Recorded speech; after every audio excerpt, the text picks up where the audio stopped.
I was just pressing record, so we've got this for posterity. So I'm Rose Smith, the CaLP Membership Officer. If you're a CaLP focal point, we've probably spoken or emailed at one point. And with me in the room, we have 3 tag members who'll be speaking at various points throughout this webinar, and then we have a couple of other tag members who are online as well. And as well as that, I'm joined by a number of CaLP staff as well in the room and online. So we'll all be here for the Q&A later. So I'm just going to quickly go through the agenda, and then perhaps in the room the tag members could just introduce themselves quickly, and then online also, and then we'll get started. So you can see the agenda up on your screen. So we're going to have an introduction to the tag from Ed Fraser. Then we'll be speaking about the tag's role in shaping CaLP's strategic priorities, and Isabel from CaLP is going to be speaking to that. And then we'll be giving you a run through of some examples of the tag's recent work, so with working groups, and then an overview of the most recent tag meeting, which was yesterday. And then we'll hopefully have plenty of time for Q&A at the end. So do start thinking now throughout questions that you might want to ask tag members. So now if we just, if those tag members who are in the room just want to introduce themselves, Balete, should we start with you? Yes, Balete Kamaskel from Well Vision. I'm technical advisor for cash and markets. Hi everyone, I'm Ed Fraser, the cash advisor from People in Need.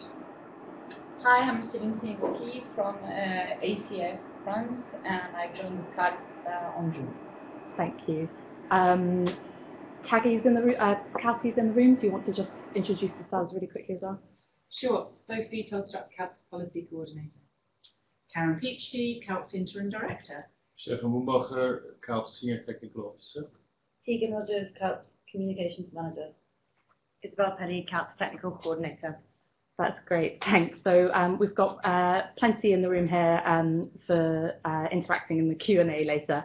And then Hélène Julia is also online, who's in the tag as well. And then I think we have a number of other tag members. So Hélène, do you just want to say hello quickly?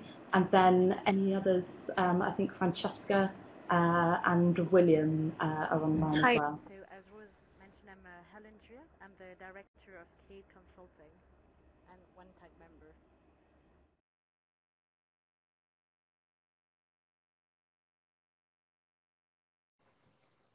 Thanks, Hélène. Francesca or William, do you just want to say a quick hello? Hello, hi, good afternoon everyone.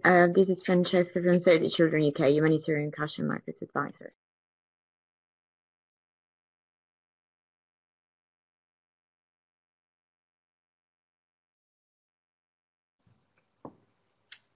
Okay, thanks everyone.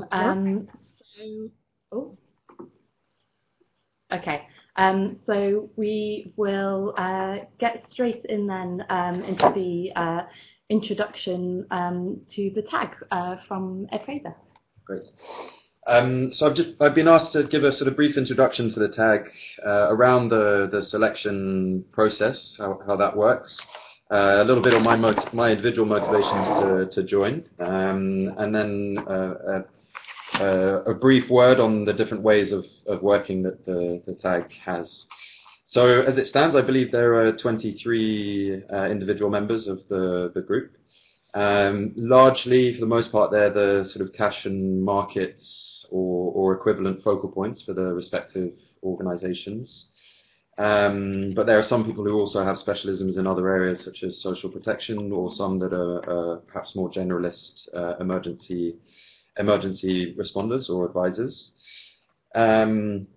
In that respect, I've also been asked to talk about the importance of the diversity of the group, which I think is critical. And as you can see from the list that is on your screen now, we have a number of representatives from UN agencies, from international NGOs, from the Red Cross and Red Crescent movements, some independent actors, advisors, representatives from donors, and also from the private sector. So, of course, we consider that as critical to the sort of functionality and the success of the group, to gauge a diversity of opinions, and through that inform the quality of the work that we do. In terms of the selection process, so every 2 years, the membership of the tag is opened up to the members of the group, to the members of the organization. And there's an application process where each individual will submit an application discussing their commitments to the functioning of the group, what sort of technical knowledge and experience they have and how it will contribute to the group, and particularly what their motivation for joining the group and their vision for the future of CaLP will be. Those applications then go through a process of assessment, and the sort of best and most promising applicants are chosen on a 2-yearly basis. I think there's an attempt to keep some members consistently, but also to rotate and have new members joining as well to keep things fresh. Just touching briefly on my motivation to join. Obviously, I think many of us are aware generally of the value of CaLP, not just within the cash community, but more broadly within the humanitarian sector, be it through training or the support of training, the provision of guidance, and the conduct of research are just a few of the examples that sprang to mind and I found useful before I joined. But the opportunity, both as an individual and as a representative of my institution, it was really important to join the group for our own individual and institutional